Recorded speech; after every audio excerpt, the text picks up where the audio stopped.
बालाघाट को आज विकास की दिशा में एक और बड़ी सौगात मिली है। अमृत भारत स्टेशन योजना के तहत पुनर्विकसित बालाघाट रेलवे स्टेशन का प्रधानमंत्री नरेंद्र मोदी ने वीडियो कॉन्फ्रेंसिंग के माध्यम से लोकार्पण किया। करीब 8 करोड़ रुपए की लागत से आधुनिक सुविधाओं सुसज्जित यह स्टेशन अब यात्रियों को बेहतर अनुभव देने के साथ जिले के विकास को भी नई गति देगा।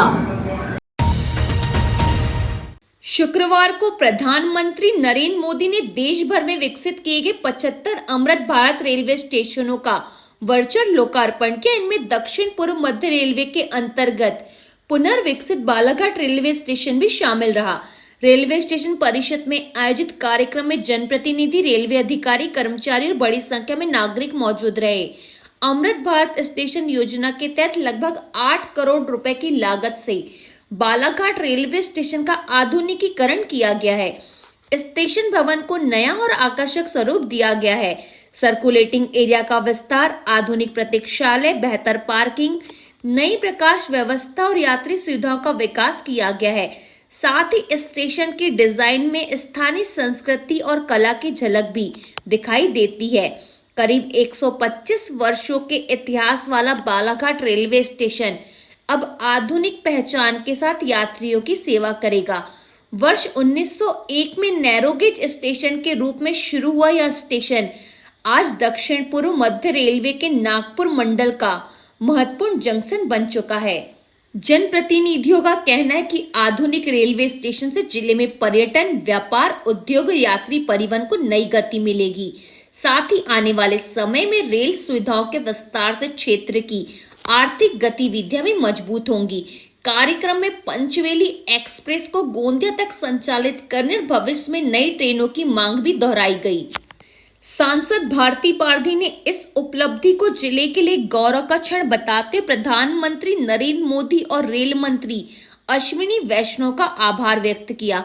उन्होंने कहा कि लगातार प्रयासों से बालाघाट को नई रेल सुविधाएं मिली है और आने वाले समय में डबल रेल लाइन सहित कई नई परियोजनाएं भी जिले को मिलेंगी।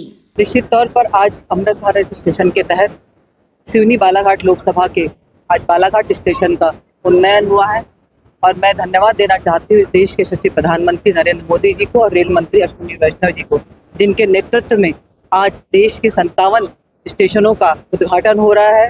पिछले वर्ष सिवनी का हमारे स्टेशन का उद्घाटन हो रहा था, आज बालाघाट का हो रहा है। और मैं धन्यवाद देना इसीलिए चाहती हूँ कि मोदी जी के नेतृत्व ने जिस तरीके से देश में रेल की सेवाओं में बढ़ोतरी हुई है और उससे बालाघाट भी हमारा अछूता नहीं रहा है। आप और हम साक्षी हैं, जब भी इस देश में भारतीय जनता पार्टी और हमारी विचारधारा की सरकार आई है, हम पिछले देखें कि जब इस देश में अटल बिहारी जी की सरकार थी तब हमारा बालाघाट नैरो गेज से ब्रॉड गेज में आया था और आज मोदी जी के नेतृत्व में ब्रॉड गेज से हम डबल लाइन के साथ साथ हमारा स्टेशन को एक नए स्वरूप में हम देख रहे हैं। ये यहीं रुकने वाले नहीं है। मैं इसीलिए इस दावे के साथ कह सकती हूँ कि नरेंद्र मोदी जी के नेतृत्व में हम विकसित भारत की कल्पना लेकर जो कह रहे हैं, जैसा मेरा देश बदल रहा है, मेरा बालाघाट भी बदल रहा है।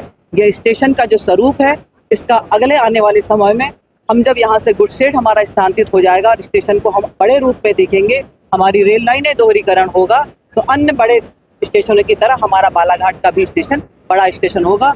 और जिस रेलों की हमको परेशानियां हो रही हैं हमारे यहाँ के बच्चों के लिए, हम भोपाल इंदौर की बात करें, चाहे इन दिल्ली की ट्रेन कहें, मुंबई की ट्रेन कहें, निश्चित तौर पर स्टेशन बड़ा हो जाएगा, दोहरीकरण हो जाएगा, तो बिन मांगी हमें बहुत सी ट्रेनें मिलेंगी। बालाघाट डेवलपमेंट कनेक्टिविटी की तरफ देखा जाए कि यात्री ट्रेनों की जो कनेक्टिविटी है, टाइमिंग का इशू आता है, इसको लेकर कहीं ना कहीं निराशा भी रहती है। अब बिल्कुल सच है कि यात्री ट्रेनों के लिए टाइमिंग का बहुत इशू आ रहा है और बहुत परेशान हमारे यात्री लोग हो रहे हैं। इसीलिए मैंने कहा कि हम जल्दी ही, मैंने प्रयास किया है हमारे जबलपुर के सांसद के साथ साथ हमने मिलकर रेल मंत्री जी को कि जल्दी हमारी डबल लाइन का काम शुरू हो जाए। जितने जल्दी डबल लाइन का काम शुरू होगा उतने जल्दी इस परेशानियों से हमको निजात मिलेगा। अभी जरूर हो रहा है, कुछ गाड़ियाँ निकल जाने के कारण यात्री ट्रेनों को डिले करते रहे, लेकिन मैं 3 दिन पहले ही अभी DRM साहब के साथ बैठी थी, तो इस पे भी हम जल्दी इसका समाधान निकल जाएगा।